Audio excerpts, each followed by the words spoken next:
Dear students, now I am going to discuss second method to predict hybrid state of atom in species.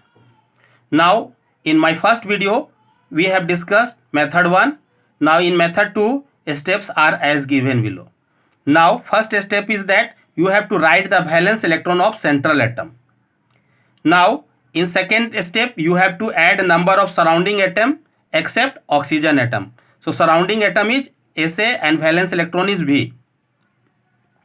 Now third step is there, if there is positive charge on the species you have to subtract the charge, if there is negative charge you have to add the charge. Therefore we have written plus minus E.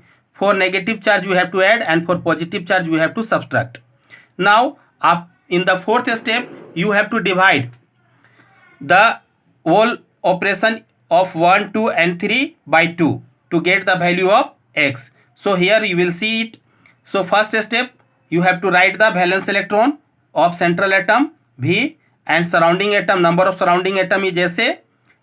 Step 2 and third one step is plus minus E. For cation you have to subtract and for anion you have to add. This one is charge. So all added together and it is divided by 2 to get the value of x. So this method is not applicable for metal complex and species having multi-central atom. Now see, if the value of x is equal to 2, that means sp hybridization. If the value is 3, the hybridization is sp2. 4, then sp3 hybridization, like 5 sp3d, 6 sp3d2 and 7 sp3d3. So here you will see that s and p, two orbitals are there, therefore written 2. Now here 1s and 2p, 3. Total orbital is 3, therefore 3. Here 3p and 1s, that means 1 plus 3, 4. Likewise you can write this one. Now let us discuss the examples. Here you can see that we having Bf4 minus.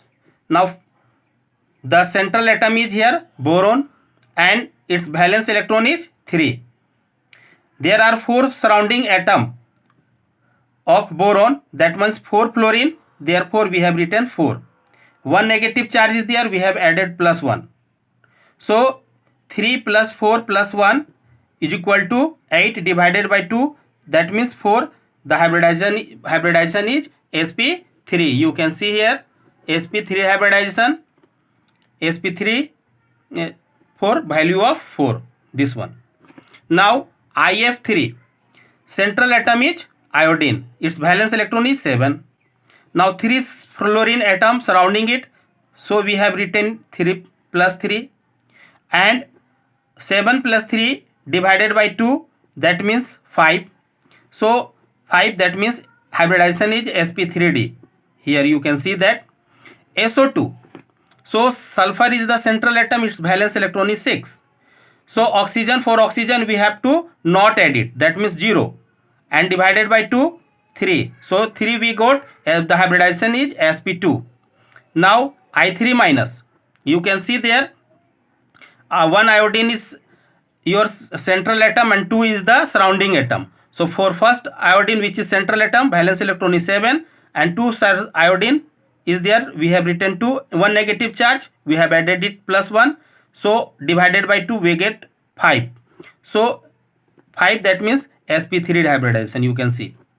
Now for SO4 2 minus, this one, sulfur is the central atom 6 and we have, there is oxygen, so we have to not count it, and 2 negative charge we have to add it. So 6 plus 2 divided by 2 we get 4. The hybridization is sp3 hybridization. So take the example of CO3 2 minus. Here central atom is carbon, its valence electron is 4. Now oxygen is again, we have to not count, and 2 negative charge we have to add it. So 4 plus 2 divided by 2 we get 3. Hybridization is sp2. So here we have discussed the method 2, and this method can also be applied to determine the hybridization. In my next video you will learn the method 3. Till then, practice it. Thank you very much.